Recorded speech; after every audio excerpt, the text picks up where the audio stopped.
સુરેન્દ્રનગરમાં પ્રદેશ સંગઠન મહામંત્રી રત્નાકર, ગૃહ રાજ્યમંત્રી હર્ષભાઈ સંઘવીની અધ્યક્ષતામાં પાર્ટીના વરિષ્ઠ આગેવાનો અને કાર્યકર્તાઓ સાથે એક મહત્વની બેઠક યોજાઈ હતી, જેમાં જિલ્લાના ધારાસભ્યો, પ્રદેશના સંગઠનના હોદ્દેદારો તેમજ જિલ્લાના સંગઠનના હોદ્દેદારો હાજર રહ્યા હતા.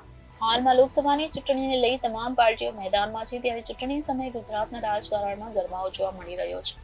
રૂપાલાના વિવાદિત નિવેદન બાદ ક્ષત્રિય સમાજ દ્વારા રાજ્યભરમાં વિરોધ કરવામાં આવી રહ્યો છે, ત્યારે હવે લોકસભાની ચૂંટણીને લઈ ભાજપ હાલ એક્શન મોડમાં આવ્યું છે. ગુજરાતમાં ક્ષત્રિયોનો વિરોધ અને ઉમેદવારોને લઈને જે સીટો પર વિવાદ ઉભો થયો હતો, ત્યાં ડેમેજ કંટ્રોલ કરવા માટે હવે ગૃહ રાજ્યમંત્રી હર્ષ સંઘવી મેદાને આવ્યા છે. હર્ષ સંઘવીએ બેઠકોનો દોર શરૂ કર્યો છે. ગઈકાલે હર્ષ સંઘવી રાજકોટમાં અને જામનગરમાં ક્ષત્રિય નેતાઓ સાથે બેઠક કરી હતી, જે બાદ ગૃહમંત્રી અને સંગઠનના મહામંત્રી રત્નાકરજી ભાવનગરની મુલાકાતે પહોંચ્યા હતા. અહીં તેમણે ભાજપના સંગઠનોના હોદ્દેદાર સાથે બેઠક યોજી હતી. આ બેઠકમાં ક્ષત્રિય સમાજના આગેવાન પણ ઉપસ્થિત રહ્યા હતા. ત્યારે હવે હર્ષ સંઘવી સુરેન્દ્રનગરની મુલાકાતે પહોંચ્યા છે.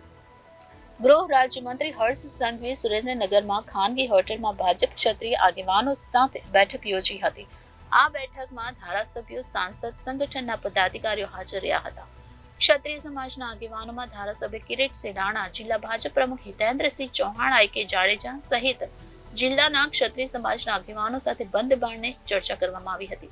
આ બેઠકમાં જિલ્લાના ધારાસભ્યો, સંગઠનના હોદ્દેદાર તેમજ પ્રદેશ સંગઠનમાં પ્રદેશના ઉપાધ્યક્ષ વર્ષાબેન દોશી, રત્નાકર જયંતિ કવાડિયા સહિતના હોદ્દેદાર પણ હાજર રહ્યા હતા. આ સાથે સુરેન્દ્રનગરના ઉમેદવાર ચંદુ શિહોરાને પણ બેઠકમાં હાજર રાખવામાં આવ્યા હતા. હર્ષ સંઘવીએ પ્રેસિડેન્ટ હોટલમાં બંધ બારણે બેઠક યોજી અને ડેમેજ કંટ્રોલ કરવાનો પ્રયાસ કર્યો હતો. જો કે હર્ષ સંઘવીનો આ પ્રયાસ કેટલો સફળ થાય છે તે હવે જોવું રહ્યું.